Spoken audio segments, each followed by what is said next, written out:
On va passer tout de suite donc à la parole à don Bernard Laurent Taillard, que nous connaissons tous et qui va nous entretenir avec une conférence intitulée Compréhension mutuelle entre les prêtres africains et les communautés paroissiales dans les diocèses de Namur. Quelle préparation et quel accompagnement. Écoutons l'abbé Bernard. Merci.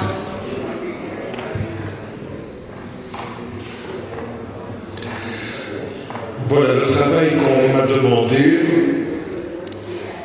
Il est le fruit d'une enquête que j'avais faite il y a quelque temps auprès de prêtres africains qui sont présents ici dans le diocèse et des prêtres africains dont la pastorale fonctionne bien, ils sont bien intégrés. Ce ne sont pas des gens en crise. Alors ce que je vais dire, on en a déjà beaucoup parlé hier lors de l'intervention de Dominique et celle de Monseigneur de Moulin-Beaufort. Donc il y aura quelques répétitions. Comme vous le savez, depuis une trentaine d'années, de plus en plus de paroisses de nos diocèses, en particulier en Wallonie, sont confiées à des prêtres africains, mais aussi à des Polonais, à des Roumains, etc. Dans le diocèse de Namur-Luxembourg aujourd'hui, il représente plus de 60% du clergé. Et bien plus si on comptabilise les prêtres âgés de moins de 75 ans. Pour l'instant, c'est la saison des confirmations, et l'évêque de Namur me demande d'aller confirmer, donc je vais un peu partout dans le diocèse. Il n'y a pas un secteur pastoral où il n'y a pas un prêtre d'origine africaine. Ici, les trois paroisses environnantes de Maretsou sont toutes tenues par des prêtres africains. Alors cette présence, elle est positive, d'abord parce que les paroisses sont tenues, le manque de vocation européenne est compensé, l'âge moyen du clergé est abaissé, le niveau intellectuel du clergé est relevé, et les communautés religieuses poursuivent leur mission, sinon leur existence. Enfin, l'universalité de l'Église est bien manifestée. Néanmoins, cette présence pose des questions. Faut-il absolument tenir toutes les paroisses et s'empêcher de réfléchir à un autre maillage paroissial ? N'y a-t-il pas un déséquilibre entre le nombre de prêtres d'origine locale et ceux venus d'ailleurs ? Faut-il absolument tenir en vie toutes les communautés religieuses ? Question importante qu'un prêtre africain invite. Ne privons-nous pas les paroisses africaines dynamiques de prêtres pour des paroisses en Belgique qui ne sont pas très vivantes. En Belgique francophone, la présence de l'Université catholique de Louvain, la présence de l'Omen Vitae et le traitement des prêtres assurés par le Concordat ne favorise-t-il pas l'arrivée de prêtres venus d'ailleurs et leur maintien, comme on l'a dit hier, ce jeune prêtre qui travaille à Mons. Ces simples questions nous invitent à réfléchir sur la préparation des prêtres à venir en Europe. Préparation organisée dans les diocèses d'origine, préparation organisée dans les diocèses d'accueil. Et cela vaut aussi, même si je n'en parlerai pas beaucoup, pour les congrégations religieuses ou les abbayes comme la nôtre. Alors les prêtres africains en Europe, raison de leur arrivée, on l'a dit, pour la plupart ils viennent en Europe pour des questions d'études. Comme ils sont prêtres, ils demandent une activité pastorale, compatible avec leurs études, et progressivement prennent pied dans le clergé local. Un nombre de prêtres arrive aussi dans le cadre de relations entre diocèses européens et africains ou de relations entre évêques. On rentre alors dans une coopération missionnaire. Certains diocèses établissent même des quotas et un séjour d'une durée limitée. On est un peu dans le cadre du Fidei Donum. Beaucoup de diocèses français et allemands travaillent comme ça. Quant aux prêtres religieux, ils viennent d'abord parce que, comme cadre dans l'ordre, dans la congrégation, puis pour une raison ou l'autre, ils peuvent quitter la congrégation, ou bien passer dans le clergé local pour donner un coup de main. Il y a encore des prêtres qui viennent pour des raisons médicales, d'autres qui viennent pour des raisons familiales ou amicales, et enfin, il ne faut pas négliger, même s'ils ne sont pas nombreux, des prêtres qui viennent avec un statut de réfugiés.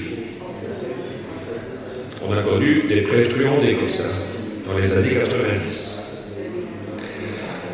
Alors ces prêtres reçoivent-ils une préparation spécifique? À part les prêtres qui viennent dans le cadre d'une coopération entre diocèses, ou des prêtres qui viennent dans le cadre de congrégation, les autres ne reçoivent aucune préparation spécifique. Cela se comprend. Les prêtres étudiants, dès qu'ils ont une bourse, pour venir, elles s'empressent d'arriver, parce que souvent la bourse d'études, il faut tenir compte du temps. Idem pour ceux qui viennent pour des motifs de santé. Mais une fois qu'ils sont sur place, alors ils regrettent le manque de préparation. Le choc réside dans la découverte d'une Europe très sécularisée, comme on l'a dit. Pour reprendre les paroles du nonce apostolique, d'une Église belge très sécularisée aussi, que ce soit au niveau de la culture ou de la liturgie, quand il préside des assemblées dominicales très différentes de celles qu'ils connaissent en Afrique. Certains même sont déprimés, vivant seuls dans des presbytères ardennais, loin des habitudes africaines où le centre paroissial est synonyme de vie. On y trouve l'école, on y trouve le centre de santé, on y trouve les catéchistes, etc. Chez nous, les presbytères, juste le curé qui habite dedans. Et donc, il faut absolument que les communautés paroissiales de chez nous sachent cela. Alors, avec le recul, ces mêmes prêtres trouvent que s'il faut envoyer des prêtres en Afrique vers l'Europe, une préparation est nécessaire. Et ils pensent qu'elle devrait être organisée au niveau de centres interdiocésains. Parce qu'ils sentent que le diocèse d'envoi n'a pas toujours les capacités de bien préparer les prêtres. Donc il y a des centres interdiocésains en RDC, par exemple. Donc ils devinent qu'il faut une structure plus importante que le diocèse lui-même. Il signale aussi qu'il faut être attentif à l'âge des prêtres qu'on envoie. L'idéal, c'est d'avoir moins de 40 ans. Quant à la formation, au programme, ils disent, voilà, il faut que ce programme de préparation soit centré sur la culture, sur le contexte européen, la langue, l'histoire, la complexité de la société, la jeunesse européenne, qui est différente de l'africaine, et aussi comment en Europe on traite les personnes âgées. C'est souvent un motif de choc. Enfin, une préparation à la notion de l'usage de l'argent, en particulier vis-à-vis de la famille restée sur place en Afrique. Pour certains prêtres d'origine africaine, la famille et les demandes d'aide sont une véritable épreuve. L'autre jour, je parlais avec un prêtre qui est chez nous depuis très longtemps, et il me disait, il me demande la moitié de mon salaire. Je n'en peux plus.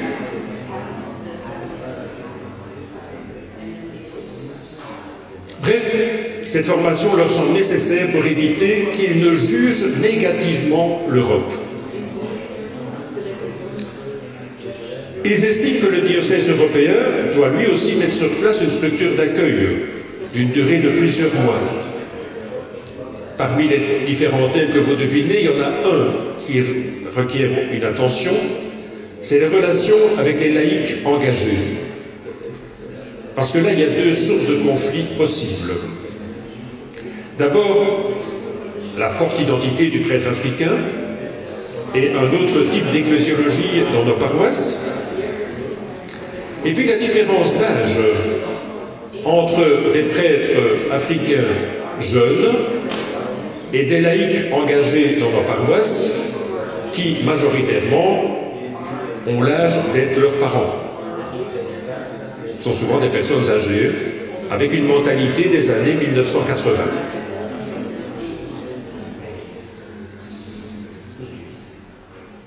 Alors, comment sont-ils accueillis? Généralement, ils se sentent très bien accueillis par l'évêque européen, surtout si ce dernier a eu des contacts avec l'évêque africain. Mais depuis peu, les évêques veillent à savoir qui ils envoient et qui ils reçoivent. Et certains évêques africains prennent vraiment la peine, enfin, les évêques africains qui prennent la peine d'envoyer des prêtres en Europe s'inquiètent de la qualité de l'accueil des prêtres dont eux-mêmes se privent. Si le cardinal Ambongo était ici, il le dirait beaucoup plus clairement que moi. Parfois, il est fâché.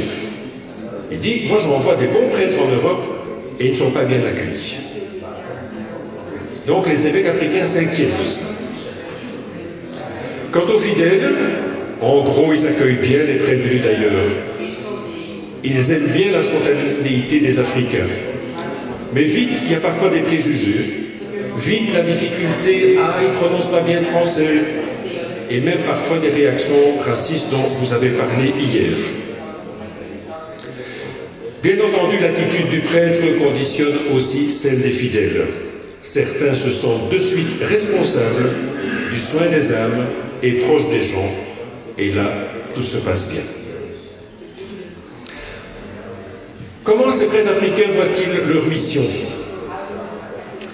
D'abord, je pense qu'ils ne viennent pas dans l'idée de reconvertir l'Europe au christianisme, comme nous l'avons fait, nous, au XIXe et XXe siècle, chez eux.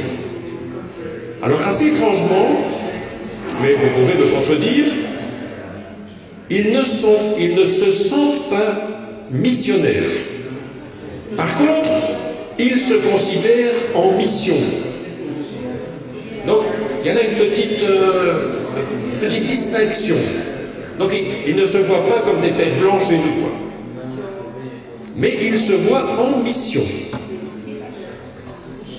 On me l'a encore dit la semaine dernière. Je pose la question quand je fais les confirmations. Je dis, tiens, tu viens d'où? Ah ben moi, je viens de ce prêtre venait du Congo-Brazza. Je dis, est-ce que tu te sens missionnaire? Il me dit, non, mais je suis en mission. Voilà.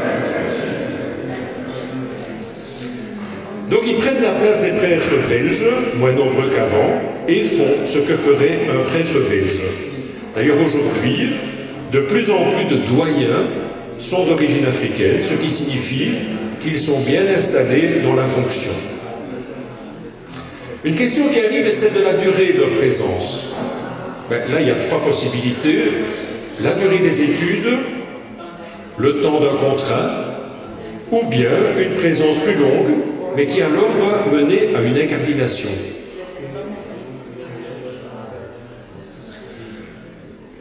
On peut aussi poser le problème plus délicat de prêtres installés depuis longtemps dont le ministère est défaillant. Ça peut arriver chez eux, ça peut arriver chez les prêtres d'origine belge aussi. Alors, les communautés paroissiales. Jusqu'ici, j'ai beaucoup parlé de la nécessité de préparer les agents pastoraux du Sud, mais pas encore des communautés paroissiales. Elles aussi doivent être bien préparées. D'abord, on sait que les doyens accueillent bien les prêtres qui viennent d'Afrique. Ils aident au déménagement, ils prennent contact avec la commune. Pour le presbytère, ils les introduisent dans le clergé local, etc. Mais prend-on assez de temps pour préparer les chrétiens? Je crois que cela vaudrait la peine que les gens connaissent la réalité du nouveau prêtre. Pourquoi vient-il? Dans quel cadre? Pour combien de temps? Quel est son pays d'origine? Comment se présente son église d'origine? Son fonctionnement? Quelle a été sa mission avant de venir ici? Quelles sont les autres religions présentes dans son pays? Est-ce qu'il y a des conflits? Alors un point important et fort apprécié par les fidèles, c'est quand le prêtre africain intéresse ses paroissiens à un projet social dans sa paroisse d'origine en Afrique. Ça, c'est quelque chose qui fonctionne bien quand ça se passe. Parce que les chrétiens d'ici, alors, vont mettre de l'argent et parfois iront visiter la paroisse d'origine. Et c'est une belle dynamique. Alors, vite, conclusion et quelques pistes.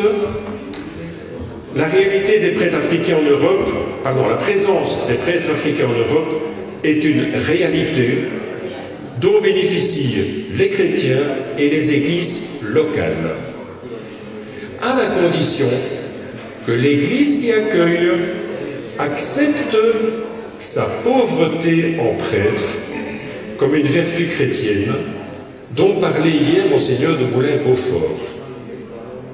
J'avais travaillé un peu ce thème, puis j'avais laissé tomber, puis lui l'a repris, et je crois que c'est fort important. Il faut, dans nos églises, à nous, dans nos diocèses, on manque d'humilité, parce qu'on est une longue histoire.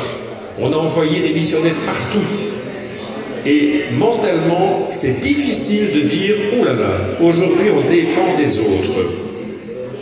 Et une tentation, c'est de mettre tout sur les laïcs, pour éviter que des prêtres venus d'ailleurs ne viennent. Regardez dommage qu'il y a peu d'évêques belges ici, mais chaque année, l'Église de Belgique montre ses statistiques, et on est fiers du nombre de laïcs qui augmente toujours. Mais on ne dit pas dans la page suivante le nombre de prêtres qui descendent. Donc, il faut accepter cette pauvreté. J'étais heureux d'entendre, l'Église de France souvent a 10 ans d'avance sur nous, que c'est une pauvreté qui est évangélique et qui est là. Donc, il y a ça à tenir en compte. Alors, pour accueillir ces prêtres et les intégrer dans un contexte européen, il y a deux possibilités. Faut-il favoriser l'arrivée d'un prêtre déjà formé et qu'on va adapter par toute une formation, ou bien faut-il préparer ici des séminaristes africains en vue des paroisses en Belgique? Les deux formes sont possibles. Cela dépend de la stratégie du diocèse, à la condition que le diocèse veuille bien une stratégie. Accueil des prêtres et des religieux déjà formés. Des diocèses allemands accueillent des prêtres indiens, déjà formés, et presque toujours membres de congrégations religieuses. Il y a d'abord une formation à Bangalore qui dure 10 mois. On apprend l'allemand, l'histoire de l'Allemagne, la liturgie, la pastorale, et une partie des coûts est prise en charge par les Allemands, l'autre par la congrégation. Et ensuite, une fois arrivé en Allemagne, l'accompagnement continue. Pour les congrégations indiennes, et je suis bien mis pour le savoir parce que récemment un père abbé indien m'a dit « Connais-tu un diocèse allemand dans lequel je pourrais envoyer des moines pour être curé de paroisse ?» Parce qu'un curé en Allemagne, il gagne combien? 6 000 à 7 000 euros. C'est énorme. Et c'est une source de revenus pour la congrégation en Inde. On est un peu loin de la pastorale là. Mais c'est comme ça. Autre formule, accueil de jeunes en vue de les former au sacerdoce. Si on veut des prêtres venus d'ailleurs à incarner dans le diocèse, on peut privilégier la piste de former des séminaristes sur place. Moi, je connais plusieurs cas au grand séminaire interdiocésain de Namur, avec des séminaristes du Vietnam, qui sont formés pour ici, ou bien ceux du séminaire Redemptoris Mater.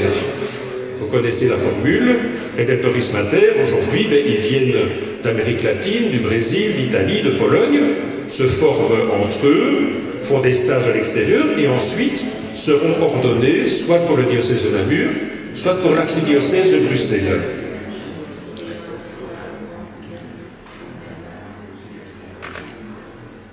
J'ai un ami indien qui est prêtre au Kerala, et lui est venu dans le diocèse de Limbourg, en Hollande, dans le cadre de relations entre deux évêques, un évêque hollandais où il n'y avait pas de vocation, un évêque du Kerala où on regorgeait de vocation. Eh bien, l'évêque hollandais a demandé à l'Indien, choisis-moi quelques séminaristes dont tu estimes qu'ils ont l'esprit, la mentalité, capables de vivre en Hollande. C'est pas évident, hein? S'ils sont d'accord, ils viennent dans les Pays-Bas. 2 années d'apprentissage de la langue. Ensuite, on refait tout, philosophie et théologie, en néerlandais. Il faut du courage, hein? Parce que mon ami Binto, il était déjà en première année de théologie. Donc il a refait la philosophie en néerlandais. Mais aujourd'hui, c'est un vrai hollandais. On dirait un casque. Tout en ayant toujours un lien avec son diocèse d'origine. Parce qu'ils sont là pour une durée de 10 ans renouvelable. Voilà une formule. Et l'autre jour, en parlant avec Monseigneur Fortunatus, il m'a dit que certains diocèses italiens, mais des régions, pas des diocèses individuels, hein, des régions, comme on peut imaginer la Toscane, etc., et puis ils imaginent un peu la même chose. Leurs grands séminaires sont vides. Parce qu'en Italie, il y a une crise des vocations assez forte. Ils connaissent leurs besoins dans les 10 ans. Et ils se disent, et ils travaillent avec le dicaster, pourquoi ne pas demander à des diocèses où il y a beaucoup de vocations d'envoyer quelques-uns étudier en Italie pour qu'ils deviennent des prêtres italiens, finalement. Voilà une deuxième formule qui se fait jour et qui intéresse le dicaster. Rappelez-vous la formule de Monseigneur Fortunatus. L'Europe a semé dans les larmes et maintenant récolte. Voilà, c'est les germes qui reviennent. Voilà, ces 2 formules sont possibles, mais elles doivent être le fruit d'une réflexion commune des diocèses d'accueil. Comme je vous l'ai dit, il faut de l'humilité chez nous, et des diocèses d'envoi. Et peut-être, pourquoi pas, via l'intermédiaire du dicaster. Pour terminer, je désire reprendre les mots de Monseigneur Coppola, de la faire son Aurélie. Si nous voulons être en communion, d'où que nous venions, nous devons mettre le Christ au centre de nos vies et de notre pastorale. C'est lui qui cimente notre union, qui rassemble nos pluralités et qui les transforme en fraternité. Je vous remercie pour votre écoute.